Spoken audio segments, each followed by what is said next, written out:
Welcome back students. हम लोग discuss कर रहे थे assertion reason type questions. So last में अब यूनिट नंबर 9 से किस तरह के एआर क्वेश्चंस बन सकते हैं वो देख लेते हैं। तो जो गाइडलाइन है वो ये है कि अगर असर्शन रीजन दोनों ट्रू हैं और रीजन जो है करेक्ट एक्सप्लेनेशन है असर्शन का, तो हमें ऑप्शन ए बनाना है। और असर्शन रीजन दोनों ट्रू है पर रीजन करेक्ट एक्सप्लेनेशन नहीं है तो हमें बी बनाना है। ए ट्रू है और रीजन असर्शन ट्रू है और रीजन फॉल्स है तो हमें सी बनाना है। असर्शन फॉल्स है और रीजन ट्रू है तो हमें डी बनाना है। दोनों फॉल्स हो ऐसा कोई ऑप्शन यहाँ पर नहीं है। तो पहला सवाल है, a pure semiconductor has negative temperature coefficient of resistance, this is assertion. तो प्योर सेमीकंडक्टर में टेम्परेचर कोएफिशिएंट ऑफ रेजिस्टेंस जो होता है वो नेगेटिव होता है, ये सही बात है, अल्फा नेगेटिव होता है। So assertion is correct. Reason, on rising the temperature, more charge carriers are released, conductance increases and resistance decreases. ठीक है, सो इसका आंसर जो है वो बनेगा ए। सो फर्स्ट का आंसर ए बनेगा। यहाँ पर लिखने का प्रोविजन तो नहीं है पर मैं यहाँ पर लिख देता हूँ।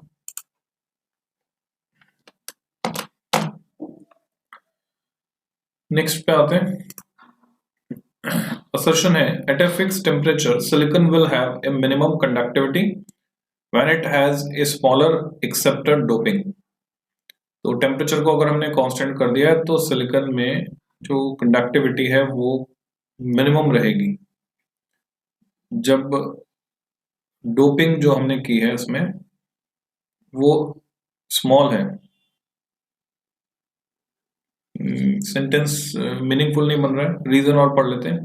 The conductivity of an intrinsic semiconductor conductivity of an intrinsic semiconductor is slightly higher than that of a lightly doped p-type। तो मैं समझता हूँ मिसप्रिंट है यहाँ पे कुछ चीजें, तो थोड़ा करेक्शन कर देता हूँ। द कंडक्टिविटी ऑफ एन होगा, intrinsic semiconductor is slightly higher, तो गलत है। तो कंडक्टिविटी तो कम होती है इंट्रिंसिक सेमीकंडक्टर की, और टेम्परेचर अगर फिक्स रखें तो silicon will have minimum conductivity, ऐसा लिखा हुआ है, when it has a smaller accepted doping. तो कुछ लिंक नहीं बन रहा है, तो रीजन इज आल्सो रॉन्ग। तो मैं इसमें सी ऑप्शन देख रहा हूं, है ना। तो I think C should be है। नेक्स्ट है, assertion है, the electrons in the conduction band have higher energy than those in the valence band of a semiconductor। ये तो सही है क्योंकि कंडक्शन बैंड एनर्जी लेवल में देखा जाए तो ऊपर होता है, तो assertion is correct। Reason, the conduction band lies above the energy gap and valence band lies below the energy gap। सही है, so answer is A। Fourth question है, the energy gap between the valence band and conduction band is greater in silicon than in germanium। Silicon में 1.1 होता है, germanium में 0.7 होता है, तो स्टेटमेंट करेक्ट है। Thermal energy produces fewer minority carriers in silicon than in germanium. Thermal energy produces fewer कम minority carriers in silicon than in germanium. ये रीजन नहीं है, सो असर्शन इज करेक्ट। और रीजन जो है वो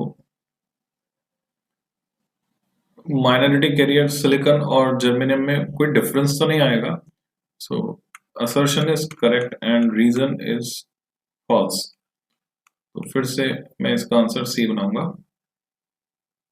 क्योंकि दोनों में same amount of minority carriers produce होंगे सिलिकॉन जर्मेनियम में, पर जर्मेनियम ओहो ठीक है।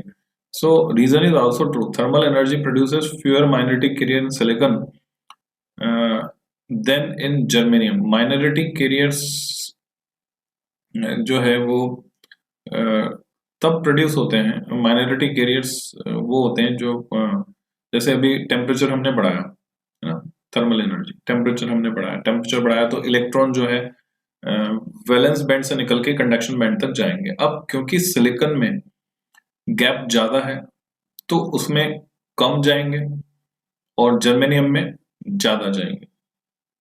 तो इस पॉइंट ऑफ व्यू से रीजन भी ट्रू है, तो असर्शन भी ट्रू है, रीजन भी ट्रू है, पर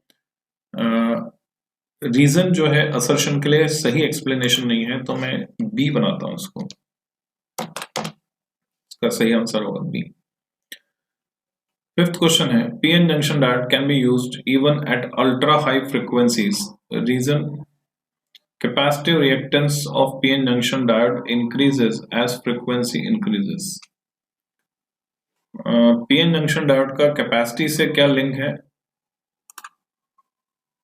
इसमें कोई आइडिया मेरे को नहीं है, सो दोबारा से पढ़ के देखते हैं इसको क्या कहना चाह रहे क्वेश्चन में। PN junction diode can be used even at ultra high frequencies। ये तो सही है कि पीएन जंक्शन डायोड का इस्तेमाल हम बहुत हाई फ्रीक्वेंसीज पर भी करते हैं या कर सकते हैं। 50 हर्ट्ज की बात करें तो वहां तो PN junction diode DC AC को डीसी में कन्वर्ट करने का काम कर रहा है, एसी की फ्रीक्वेंसी 50 हर्ट्ज है, और पीएन जंक्शन डायोड का इस्तेमाल टेलीफोन का सर्किट हो गया, टीवी का सर्किट हो गया, इन सब में होता है और हाई फ्रीक्वेंसीज पर भी हो सकता है, तो असर्शन इज करेक्ट। अब इसका रीजन जो दिया है कैपेसिटिव रिएक्टेंस, यहाँ पे मिसिंग है कुछ वर्ड, ऑफ होना चाहिए, of PN junction diode increases as frequency increases. Capacitive reactance जो है वो होता है XC equal to 1/2 pi FC, तो XC equal to 1/2 pi FC, तो फ्रीक्वेंसी बढ़ाने पर कैपेसिटिव रिएक्टेंस तो कम होगा, घट नहीं सकता, सॉरी बढ़ नहीं सकता, इंक्रीजेस लिखा है यहाँ पे, so reason is wrong, assertion is correct, so option C. और यहाँ पे मैं करेक्शन भी कर देता हूं, capacitive reactance of, and correct answer is C. Sixth है assertion, the color of light emitted by LED depends on its forward biasing। Colour जो है इस पर डिपेंड नहीं करता, असर्शन रॉन्ग हो गया। कलर तो डिपेंड करता है कि हमने कौन सा सेमी कंडक्टिंग कंपाउंड यूज किया है। Reason the reverse biasing of PN junction will lower the width of depletion layer, तो रिवर्स बायसिंग से डिप्लीशन लेयर की विड्थ जो है कम हो जाती है, ये भी गलत है, असर्शन भी गलत है, रीजन भी गलत है, both are incorrect. Reverse biasing of PN junction will lower the width of depletion layer गलत है, तो यहाँ कोई ऐसा ऑप्शन ही नहीं है ABCD में, जैसे क्वेश्चन नंबर 6 के लिए अगर हम गाइडलाइन में देखें, assertion is false, reason is true, ये गलत, मतलब दोनों ही फॉल्स हैं, और यहाँ इन्होंने कोई ऑप्शन रखा नहीं है, तो मैं इसको ई में डाल देता हूं, both are false, assertion and reason both are false, तो इसके लिए हमारे पास कोई कैटेगरी एट प्रेजेंट नहीं दिख रही है।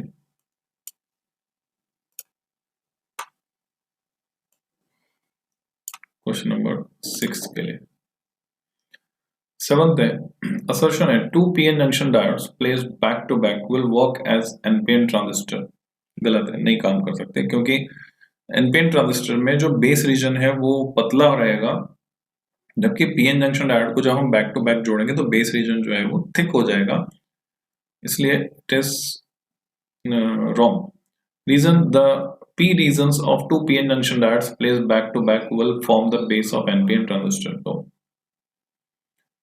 अगेन असर्शन और रीजन दोनों ही गलत हैं, तो कैटेगरी ई में जाएगा, जो कि यहाँ अवेलेबल नहीं है। 8th, the number of electrons in a p-type silicon semiconductor is less than the number of electrons in a pure silicon semiconductor at room temperature।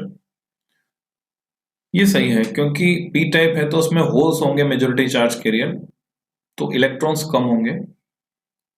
किससे कम होंगे? प्योर सिलिकॉन से कम होंगे। So assertion is correct. Reason it is due to law of mass action. ठीक है, ऐसा हम कह सकते हैं. So answer should be A. Mass action law जो है ni into ni square equal to ne into nh. ni square equal to ne into nh. Next है 9th. Electron has higher mobility then whole in A semiconductor. ठीक है, electron छोटा है, हल्का है, तो उसकी मोबिलिटी होल से ज्यादा है. Reason mass of electron is less than the mass of hole. Okay, so answer is A. 9th का answer A.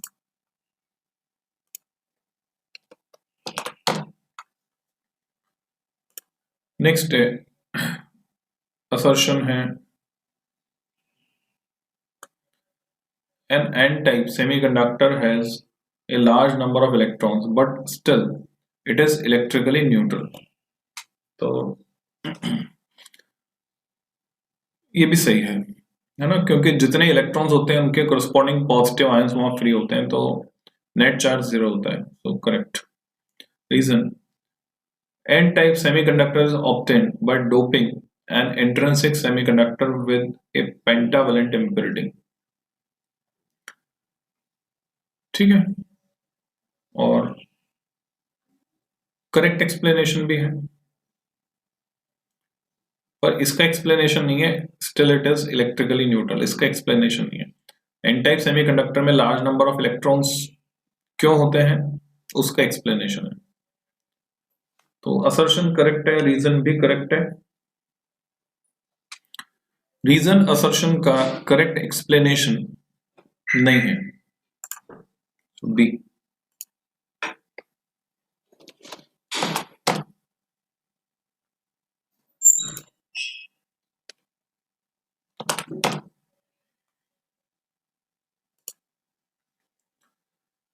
Eleventh question. VI characteristics of PN junction diode is same as that of any other conductor.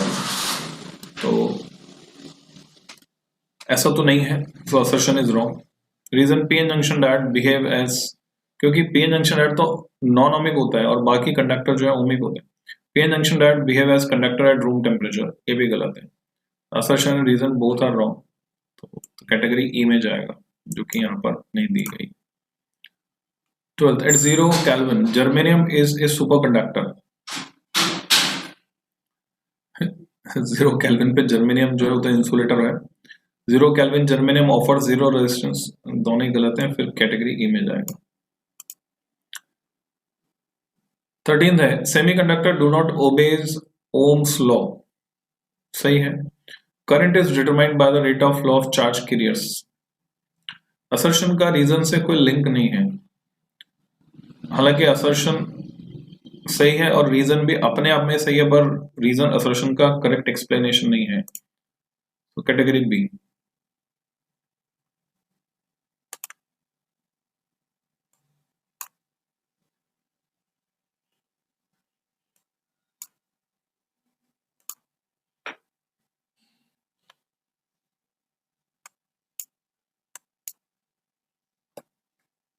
Next है 14. Silicon is preferred over germanium for making semiconductor devices. हाँ, पहले हम germanium के बनाते थे, पर अभी सिलिकॉन को प्रेफर करते हैं. दो कारण है उसके पीछे. सिलिकॉन अबंडेंस ज्यादा है, सिलिकॉन हमें आसानी से मिलता है, सस्ता मिलता है. जर्मेनियम महंगा मिलता है. दूसरा इनकी जो वर्किंग टेम्परेचर रेंज है उसका डिफरेंस है. सिलिकॉन जो है 170 डिग्री तक काम कर सकता है, जबकि जर्मेनियम सिर्फ 70 डिग्री तक काम कर सकता है, उसके बाद फेल हो जाता है. तो ये भी कारण है सिलिकॉन की सूटेबिलिटी का. Reason the energy gap for germanium is more than energy gap of silicon. ये तो गलत रीजन है, और ये रीजन ट्रू भी नहीं है, क्योंकि एनर्जी गैप जो है सिलिकॉन के लिए ज्यादा होता है. तो खाली असर्शन करेक्ट है और रीजन रॉन्ग है. असर्शन करेक्ट है, रीजन रॉन्ग है, तो किसको बनाएंगे हम answer?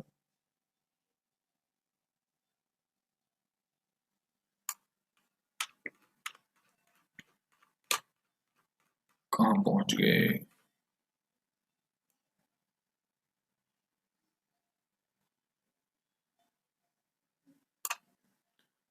Assertion is true, reason is false. C को आंसर बनाएंगे.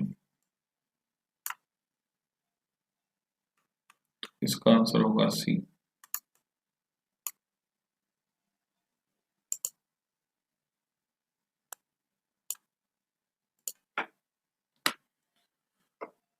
तो उसके सॉल्यूशंस यहाँ पर अवेलेबल नहीं दिख रहे हैं, और